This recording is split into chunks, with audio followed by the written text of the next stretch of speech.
सिंध जी तारीख़, तहज़ीब, ॿोली ऐं सक़ाफ़त बाबति तफ़सीली मालूमात मुहैया कंदड़ चैनल सिंधी अदब ते अव्हांखे भलीकार कयां थो। जिन बि दोस्तनि अञा सूदो असांजे चैनल खे सब्सक्राइब न कयो आहे उन्हनि खे ॿीहर गुज़ारिश आहे त हू असांजी हौसला अफ़ज़ाई लाइ चैनल खे ज़रूरु सब्सक्राइब कंदा, वीडियोज़ खे तफ़सीली ॿुधंदा ऐं दोस्तनि सां शेयर कंदा। सिंध जे सिरजणहारनि, आर्टिस्टनि, अदाकारनि ऐं फ़नकारनि बाबति ॻाल्हि ॿोल जे सिलसिले में अॼु पाण फ़ौज़िया सूमरो बाबति ॻाल्हाईंदासीं। मशहूरु अवामी फ़नकारा फ़ौज़िया सूमरो जो असुलु नालो हकीमा हो। हिन वीरवाह लॻे तालके नंगर पार्कत जे ॻोठ खारसर में 1969 में जनम वरितो।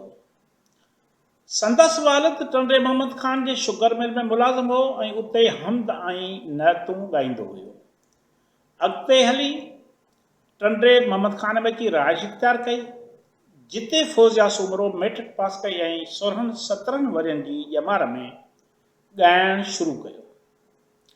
संदसि तालुक़ु बुनियादी तरह मज़हबी घराणे सां हो, जंहिं करे खेसि फ़न जे दुनिया में अचण वक़्तु काफ़ी ॾुखियाइयूं पेश आयूं, पर पंहिंजे शौक़ जी तकमील ख़ातिर माइटनि खां चोरीअ नंढनि नंढनि फंक्शननि ऐं प्रोग्रामनि में ॻाईंदी रहंदी हुई।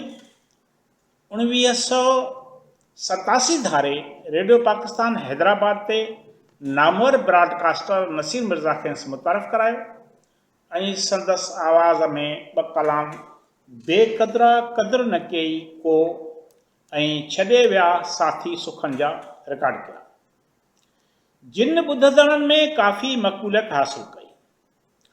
फ़ौज़िया सूमरो राग जी बाक़ाइदी सुखिया उस्ताद मजीद ख़ान ऐं ग़ुलाम हुसैन कलेरी खां वरिती। संदसि आवाज़ में काफ़ी दर्द हुयो। फ़ौज़िया सूमरो सिंधी औरत फ़नकारनि में वाहिद फ़नकारा हुई जंहिंखे वधि में वधि ॿुधो ऐं पसंदि कयो वियो। संदसि कलामनि सिंध जे झरझंग में वॾी मक़बूलियत माणी। हूअ कैसेट कंपनियुनि खां काफ़ी ॻरो मुआविज़ो वठंदी हुई। हिन घणो तणो इश्किया कलाम ॻायो। इन खां सवाइ हर साल महर महीने में संदसि आवाज़ में सिंधी नोहनि जूं कैसेटूं रिलीज़ थींदियूं हुयूं। फ़ौज़िया सूमरो मुल्क खां ॿाहिरि सऊदी अरब, भारत, दुबई, शारजा ऐं कतर समेत केतिरनि ई मुल्कनि में पंहिंजे फ़न जा जौहर ॾेखारिया।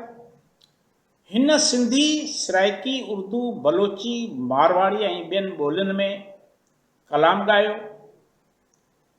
फ़ौज़िया शाह लतीफ़, सचल सरमस्त, शेख अयाज़, बिलावल ओठे, अली मोहम्मद उडेराई, साईंदाल सांद ऐं ॿियनि शाइरनि जा कलाम ॻाए ख़ूब दाद हासिल कयो।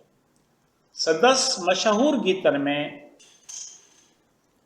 कंहिं हथ हलाया त ॻोढ़ा ॻड़ी पिया, को त अहिड़ो हुजे, कॾहिं नींहं वारा निंडूं कोन कनि था, अले मुंहिंजा मारूड़ा, जहिड़ी प्यारी सिंध तहिड़ा सिंधी माण्हू, कारूं झर ते आव आउं अकेली आहियां, ॾोरो जहिड़े मूंॾे कोन आहे शामिल आहे।